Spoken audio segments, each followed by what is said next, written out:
Good morning, good afternoon, good evening, wherever you are in the world. Thank you for joining me. It's Marty Bennett here in Tashkent, Uzbekistan for the Education USA South and Central Asia Regional Forum. This is the second one of the year. First one was back in May in South Africa for sub-Saharan African nations and advising centers.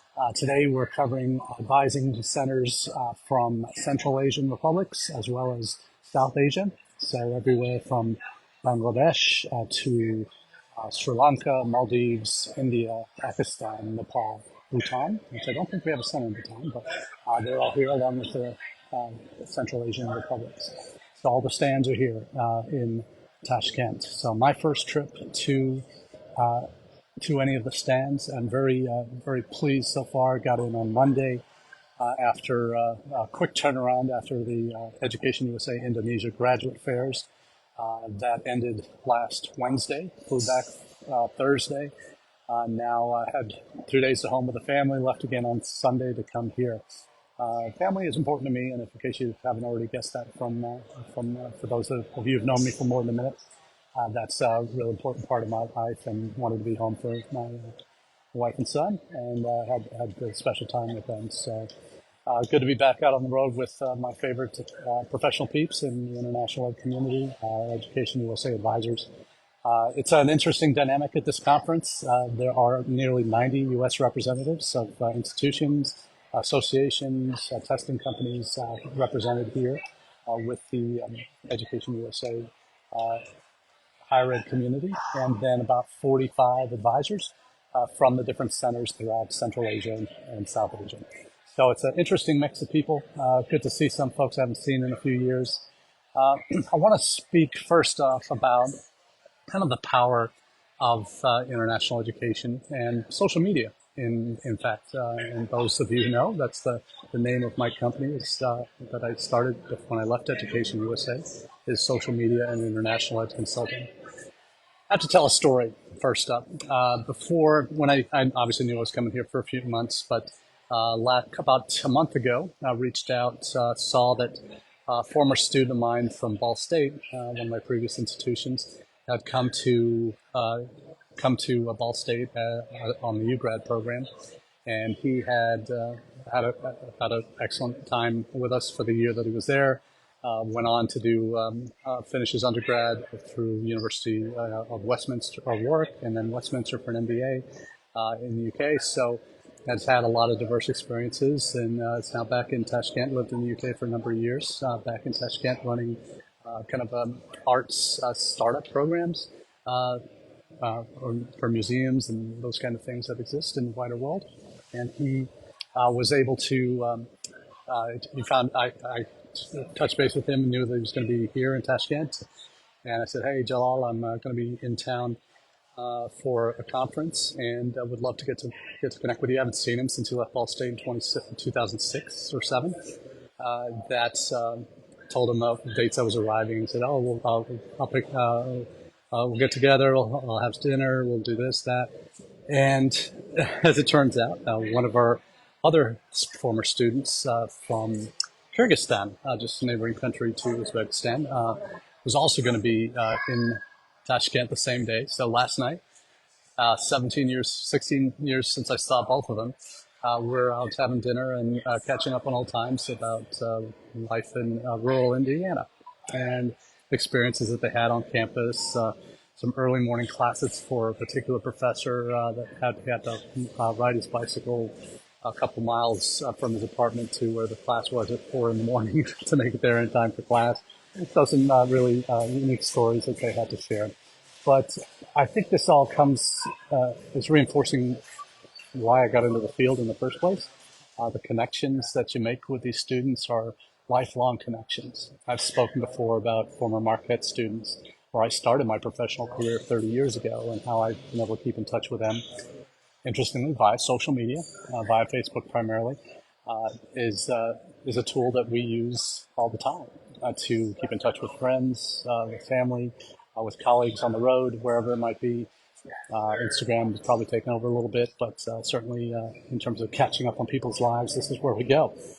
We both reached out to this other student Adil, who had come for an MBA in entrepreneurship at the time, and he was sharing his journey. It was very different, but he's been since he returned. He got British citizenship. He lived there for 10 years, and now he's back in Kyrgyzstan.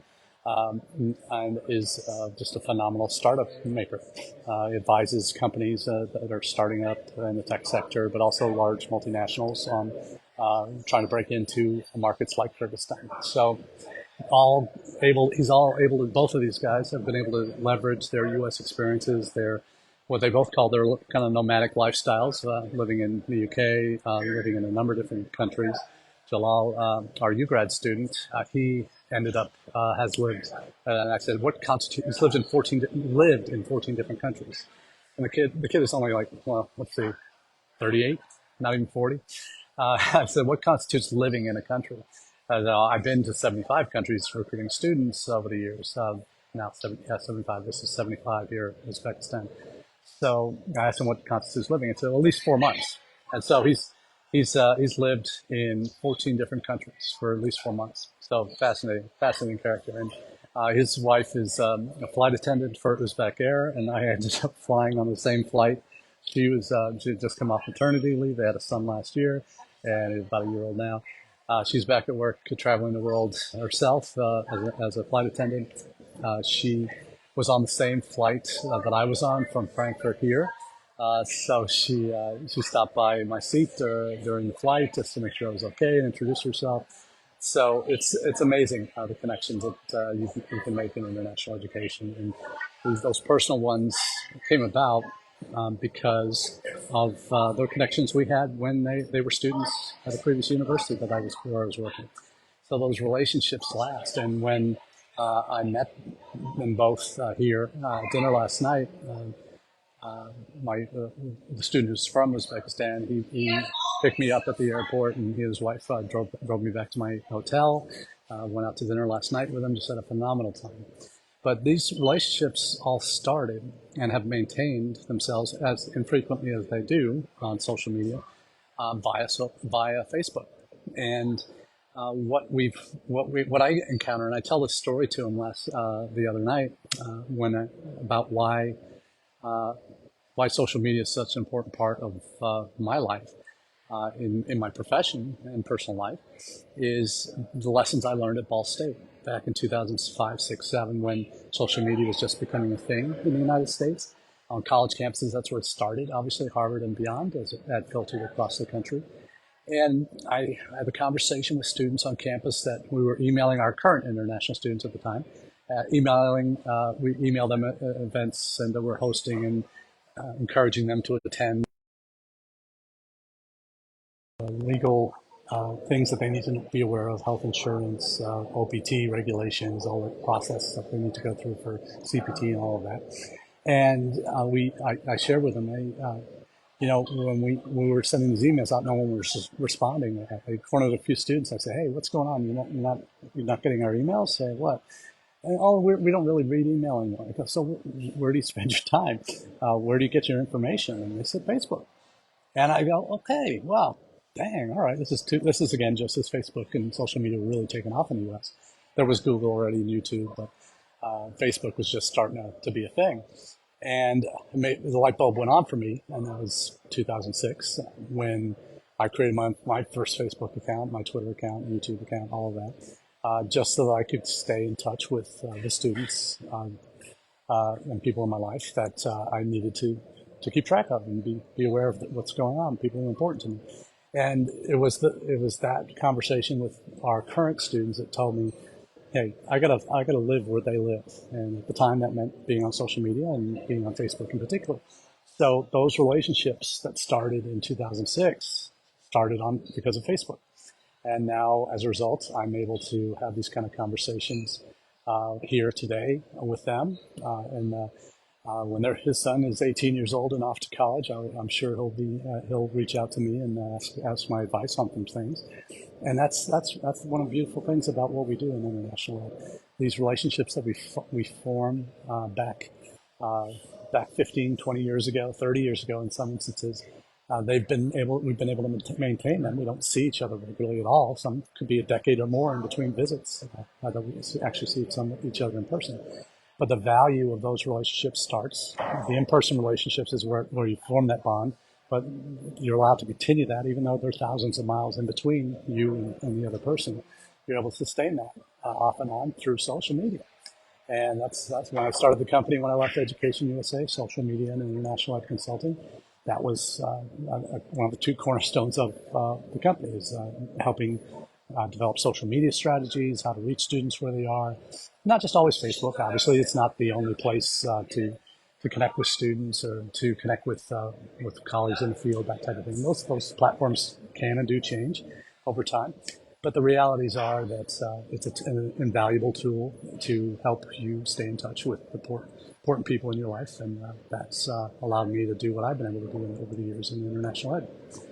So that's a little bit of a prelude to this conference itself, the forum. This is interesting that it's twice as many higher ed folks as advisors. So we just had the country fair this morning. Tonight we're having a reception for the ambassador, our U.S. ambassador to Uzbekistan is sponsoring. It was going to be at his residence, but apparently too many of us to be there. So it's going to be here at the hotel. But tomorrow is kind of fair day. We're doing kind of not speed dating, but something like that for advisors to come meet with us as institutions. And then we have a university fair where there are going to be, there's already 2,000 students pre-registered for the event. So it's going to be quite the undertaking to see how that goes. And I'm sure there'll be a lot of grab and goes. But one of the things about Uzbekistan, it's got one of the largest youth populations in the world, and certainly the largest youth population here in Central Asia. And it is a country that is eagerly exploring partnerships. Government is actually encouraging universities to explore partnerships with other universities abroad. Their U.S. is, for Uzbekis, is the number one destination for study abroad. But it's changing. It's becoming a competitive field. There are universities that have opened up campuses in Uzbekistan, most notably from the U.S. side, Webster University has been in Tashkent. In fact, there's a billboard right across from the hotel that is flashing their content regularly. So these kind of branch campuses are being highly encouraged by the Uzbeki government. So it'll be interesting to see if other universities will take the plunge and set up shop here in Uzbekistan. And I know at least one, Arizona State, is planning to make that jump as well to set up a campus here in Uzbekistan. So fascinating market, not the one that's first on the radar, but certainly a lot of U.S. college representatives here have had over the last few years have seen an expansion in the applications they've received from Uzbekistan.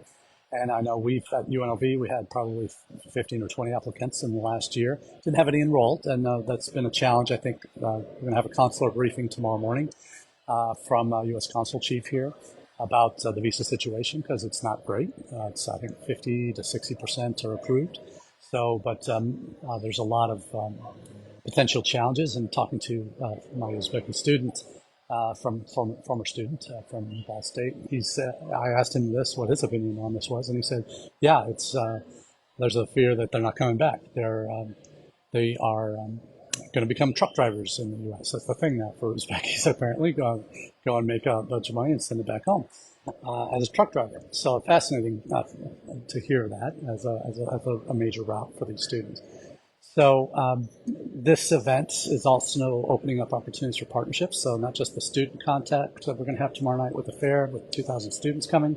Obviously, the connections with the Education USA representatives is invaluable, because not all of these folks are traveling to the U.S. for conferences regularly. So some of it, there's a group from one of the Central Asian republics that they've got 3 people, and they've all started within the last month or 2 months. So it's an interesting mix there. So, but you do have some of the veterans who've been around a while, and it's good to reconnect with them and see what's motivating them in their daily pursuits. But certainly looking forward to this as an opportunity to also explore relationships with partners here in Uzbekistan. That's half my job is university partnerships. So there are 1 or 2 promising ones. The government has already prioritized them. They have identified water resources as a key element that they are looking for to grow their knowledge base in. We have a PhD and master's programs in water resource management, so this is something that's going to be a connection I'm going to look to develop. There's a lot of emphasis on English language here in Uzbekistan, so that's encouraging too. The kind of move away from Russian as a dominant language, it's still been there, and Uzbek has become the kind of the language of government. So we're seeing some shifts there and towards English away from Russian. So that's encouraging from a Western perspective as opportunities to develop partnerships here in Uzbekistan. So that's all we have for you today on the Midweek Roundup. I appreciate you joining us. This is happening about 1 p.m. In Central Asian time and in Uzbekistan. So we'll get this uploaded and out to everybody on a pre-recorded basis later this afternoon, hopefully by the early afternoon hours East Coast time. So thanks everybody for being a part of the conversation today. I look forward to hearing from you and seeing you at upcoming events. Be home for the next couple of weeks before off to Vegas for the Kaye